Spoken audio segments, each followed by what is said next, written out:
বলছি, আপনারা জানেন বাংলাদেশের কান্ডারি, বাংলাদেশের যে হাল ধরবে সেই নেতা আর অল্প কিছুদিনের মধ্যে আমাদের দেশে আসবেন। সম্মানিত উপস্থিতি, এই পর্যায়ে আপনাদের সামনে যার জন্য আপনার এতক্ষণ ধরে অপেক্ষা করছিলেন, যার জন্য তার কথা শোনার জন্য আপনারা বসে আছেন, একজনও নেই আমি দেখেছি। এ পর্যায়ে আপনাদের সামনে বক্তব্য নিয়ে আসছেন বাংলাদেশ জাতীয়তাবাদী দল বিএনপি নীলফামারী 3 আসনের, যাকে প্রাথমিকভাবে মনোনয়ন দেওয়া হয়েছে এবং ধানের শীষের বার্তা আপনাদের এলাকায় পরিচালনা করে যাকে দায়িত্ব দেওয়া হয়েছে, নীলফামারী জেলা বিএনপি নবগঠিত কমিটির সম্মানিত সদস্য, বাংলাদেশ জাতীয়তাবাদী দল জলঢাকা উপজেলা শাখার 2 যিনি উপজেলা চেয়ারম্যান ছিলেন, জননন্দিত নেতা, জনবান্ধব নেতা, কর্মী বান্ধব নেতা, জনদরদী নেতা, জননন্দিত নেতা যারা মালা সৈয়দ আলী সুযোগ্য সন্তান, আজকে ধানের শীষের পথসভার সম্মানিত প্রধান অতিথি, যুব সমাজের আইকন, শ্রদ্ধাভাজন বড় ভাই জনাব এম শরীফুল ইসলাম বাবু ভাই, ব্যবস্থাপনা পরিচালক বড় ভাই মুক্তা ইমাগান জলঢাকা নীলফামারী, বক্তব্য নিয়েছেন এম শরীফুল ইসলাম বাবু ভাই।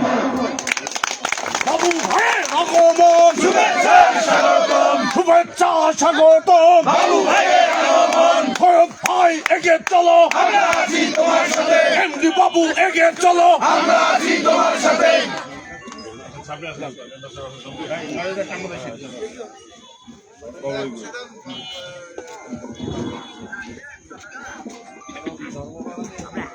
শুভরাত্রি।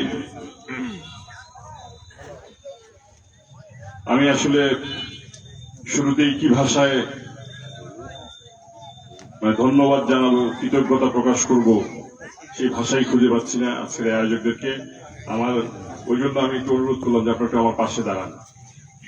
হ্যাঁ, কারণ যাই বলি না কেন আজকে আপনারা এই বলার প্ল্যাটফর্ম তৈরি করে দিয়েছেন এবং আমার অতি প্রিয় ধর্মপালবাসীদের সামনাসামনি হওয়ার সুযোগ করে দিয়েছেন।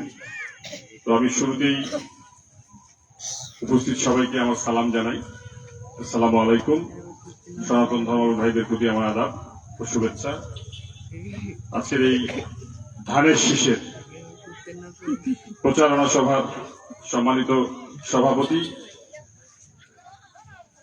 আমার সাথে জাতীয়তাবাদী শক্তি, জাতীয়তাবাদী পরিবারের জেলা, উপজেলা, ইউনিয়ন, বিভিন্ন অঙ্গ সংগঠনের বিভিন্ন পর্যায়ের প্রাণ প্রিয় নেতৃবৃন্দ, আমার অগ্রজ শ্রদ্ধেয়, তারা কষ্ট করে এখানে এসেছেন, দীর্ঘক্ষণ ধরে এখানে বসে আছেন, বক্তব্য শুনছেন এবং আপনাদের ধৈর্য দেখে আমি অবাক।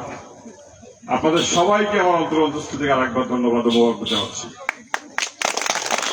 আর আমার মা বোনেরা আপনারা যারা বসে আছেন, আমাদের গুচ্ছ গ্রামে আমি এর আগে অনেকবার আসছি। 2008 সালে কি ছিল এটা? হ্যাঁ। তো আসলে আমাদের কিন্তু যে উদ্দেশ্যে এখানে আসা, যে আমরা তো স্থানীয় এমপি চাই এবং আমাদের মা বোনদের মনের মতো এমপি যাতে হয় সেই এমপি চাই, এই জন্যই আসলে এখানে আসা। কি বলেন আপনারা? যাতে ওনারাও যে সরাসরি এমপি সাহেব যিনি হবেন, নির্বাচিত প্রতিনিধি যিনি হবেন, তার সাথে সরাসরি তাদের কথা বলতে পারেন। এখানে আমার শ্রদ্ধেয় বড় ভাই অগ্রজ বিভূতিভূষণ হোসেন দা কিছু কথা বললো, আগে নিজেদের সমালোচনা করে নেই। এখন যেটা আমি বলতে চাচ্ছি সেটা হচ্ছে বাংলাদেশ জাতীয়তাবাদী দল বিএনপি এবং বিএনপির বিভিন্ন অঙ্গ সংগঠনের যারা নেতৃবৃন্দ আছেন, যারা আমার কথা শুনছেন, আমি তাদের উদ্দেশ্যে আগে বলি যে আমার সৈয়দ আলী সাহেবকে আপনাদের কোনো কারণে পছন্দ নাও হইতে পারে, ওনার ছেলেকেও পছন্দ না হইতে পারে, তবে আপনারা ভুলে যান না আপনার আমার সবার নেত্রী দেশ নেত্রী বেগম খালেদা জিয়াকে কিভাবে কারাবাসে নিয়ে, কারাগারে নিয়ে তাকে মেরে ফেলার ষড়যন্ত্র করা হয়েছিল, কিভাবে আরাফাত রহমান কোকোকে মেরে ফেলা হয়েছে, কিভাবে তারেক রহমানকে নির্যাতন করে আজকে লন্ডনে পাঠিয়ে তাকে 17 বছর ধরে নির্বাসনে আছে, সে দেশে ফিরে আসতে পারতেছে না।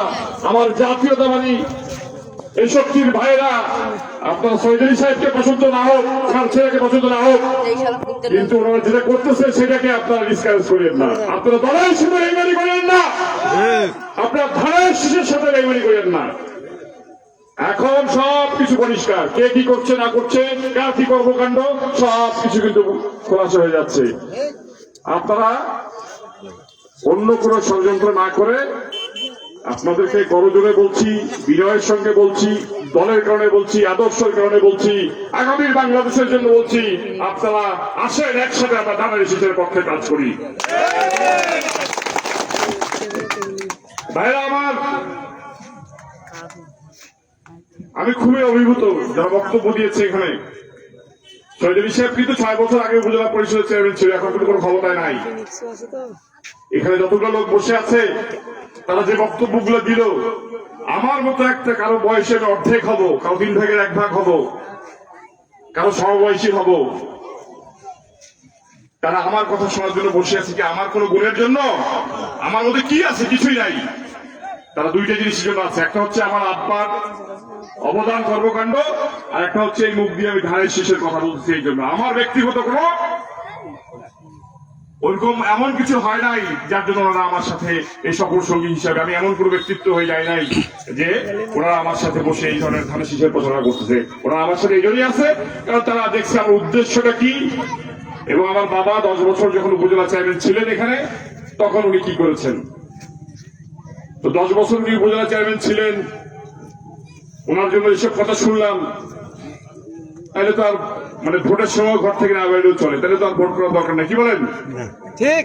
কিন্তু ওই যে কিছু লোক বাংলাদেশে আছে, একটা গানেও শুনি যে মানুষ এমনও আছে যদি নিজের কলজেরাও হাজি দেন তবে লবণ কম হয়েছে, কি করে? ঠিক।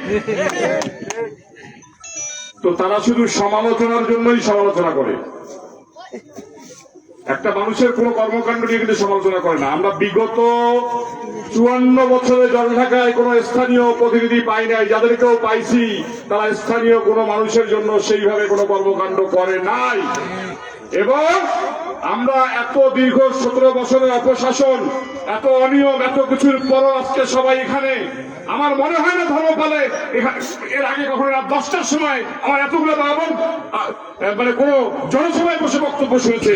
কারণ তাদের মধ্যেও আজকে চাহিদা তৈরি হয়েছে যে আমরা আমাদের এমন একজন নেতা তৈরি করব যিনি আমাদের কথা শুনবেন, যাকে আমরা যদি ভোট দেই সেই আমাদের ভোটের আমানতদারি করবেন, যার জবাবদিহিতা থাকবে, যাকে আমরা জিজ্ঞেস করতে পারবো যে আপনাকে ভোট দিয়েছি, আপনারা আমাদের জন্য কি করলেন বা এই কাজটা কেন করে দিলেন না? হ্যাঁ, ভাড়াটিয়া এমপি, হ্যাঁ, ভাড়াটিয়া এমপিদেরকে নিয়ে সেদিকে যদি বললো শুনলাম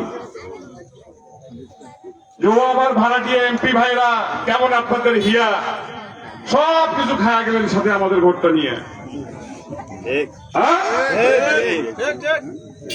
আমার মনে পড়ে না যারা বিগত আমলে এমপি ছিলেন, কোন কারণে তারা নির্বাচনে হেরেছে, তাদের কি এই এলাকায় কি জনঢাকায় কি একজনও মানে মনের মতো মানুষ তৈরি হয় নাই, পরিচিত তৈরি হয় নাই? আপনি কি দেখছেন যে উনি এমপি ছিলেন আগে, এখানে কেউ মারা গেছে, একদিকে মাটি দিতে আসছে? সৈদারি সাহেব যদি ঢাকায় থাকেন, যদি বলে ধর্মপাড়ায় অমুক একজন লোক মারা গেছে, আমাকে ফোন দিবে, বাবা তুই কই? আমি যদি বড়খানে থাকি, জলঢাকায় থাকি, আমাকে জানাজার নামাজে আসতে হয়। যদি আমিও বাইরে থাকি, আমাদের পক্ষে কোনো একজন লোককে পাঠাই, কারণ আমাদের একটা ইমানি দায়িত্ব, মুসলমান হিসেবে দায়িত্ব, আপনাদেরকে ভোট দিচ্ছেন এবং আমরা ওয়াদা করছি যে আপনাদের সুখে দুঃখে বিপদে আপদে আপনাদের পাশে থাকবো। এই ওয়াদা করে ভোট দিছি, সেটা কি বেইমানি করতে পারবো? আগে যেহেতু 2 বার করি নাই, ইনশাল্লাহ ভবিষ্যতেও করবো না। এখানে আমি কোনো দল নিয়ে সমালোচনা করব না, আমি কোনো ব্যক্তি নিয়ে সমালোচনা করব না। তবে সমালোচনার যদি কোনো বিষয়বস্তু থাকে, সেটা নিয়ে যদি কেউ সমালোচনা করে থাকেন, আমি সেটাকে সমর্থন জানাই। আলহাজ সৈদারি সাহেব, আগামীতে যদি আপনারা মনে করেন যে উনি আপনাদের সেবা করতে পারবেন, উনি আপনাদের পাশে থাকতে পারবেন, তাহলে তো আপনারা ভোট দিবেন। কিন্তু তারও তো কিছু কথা আছে নাকি? এই যে আপনাদের সামনে আমাদের সহকারী ভাই বোনরা যারা আছেন, আপনাদের পুজো কবে? আমাদের কোন এমপি আছে? আমাদের কোন উপজেলা চেয়ারম্যান আছে? আপনাদের যদি কোনো বিপদ আপদ হয় কে দেখবে? আমি আপনাদেরকে কথা দিলাম যে আপাতত এই 28 তারিখ পর্যন্ত আপনারা নিশ্চিন্তে পূজা করবেন। 28 তারিখে পূজা শুরু হবে। আপনার নির্ভাবনায় সনাতনী ধর্মের ভাইরা আপনাদের ধর্মীয় অনুষ্ঠান পালন করবেন। আপনাদের পাশে আল্লাহ চৌধুরী সাহেব আছে, নাহলে আপনাদের এই ভাতিজা ভাই এই বাবু আছে, আপনাদের সব রকম সহযোগিতা করবে। আপনাদেরকে সামাজিক নিরাপত্তা, ধর্মীয় নিরাপত্তা যেটাই প্রয়োজন আপনারা দয়া করে একটু জানাবেন। সংখ্যালঘু এই কথাটা আমি বলতে চাই না।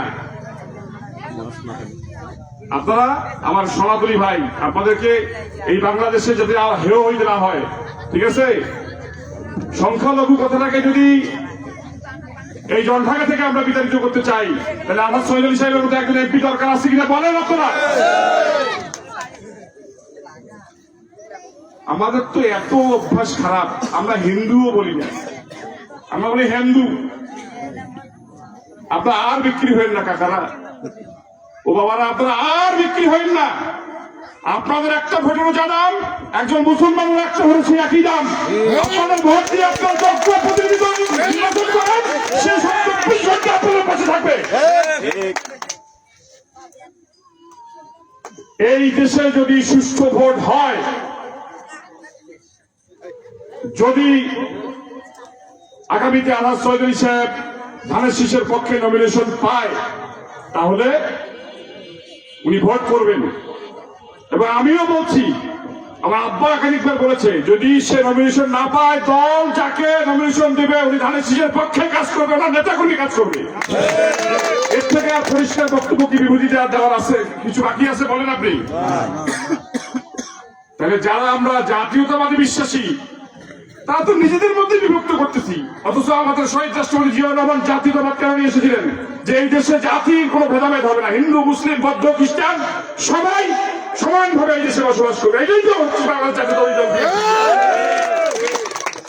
আমরা আজকে দল করি, দলের নেতা পরিচয় দেই, দলের মূলনীতি কি, দলের উদ্দেশ্য কি, দলের আদর্শ কি, সেখান থেকে আমরা বিচ্যুত।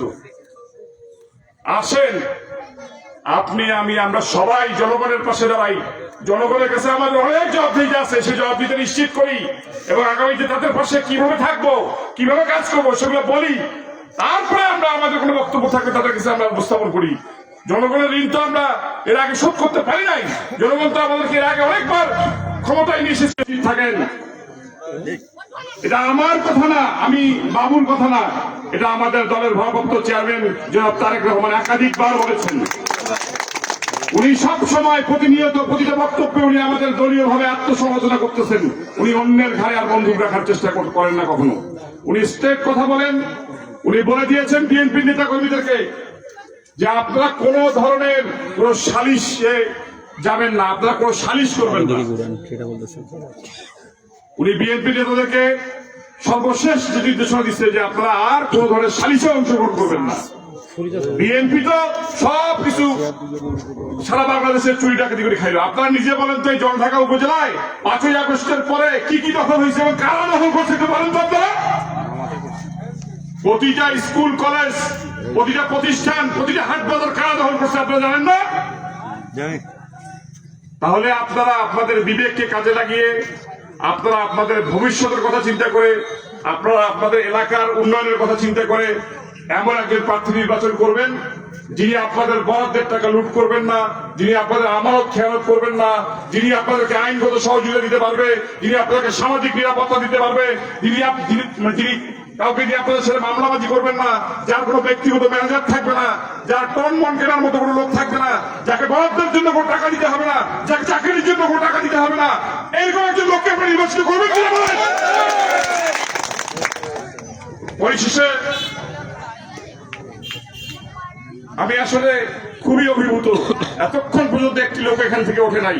আমি কথা দিয়ে গেলাম, আজকে যে কথাগুলো বললাম আপনাদের সামনে, যদি আমি বেঁচে থাকি আপনার প্রত্যেকটা কথার হিসাব আমার কাছ থেকে নেবেন, যদি এক চুল এদিক সেদিক হয় ইনশাআল্লাহ।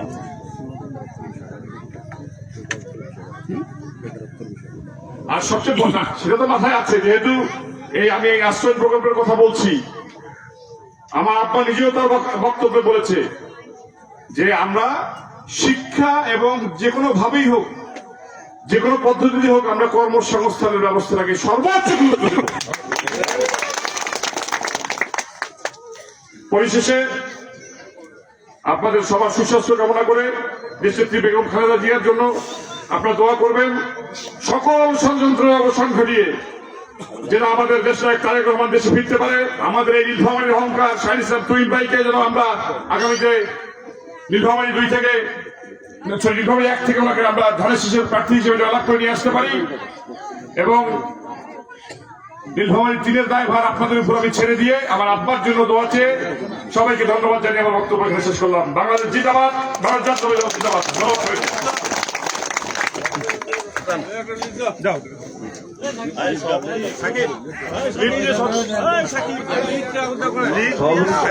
যাও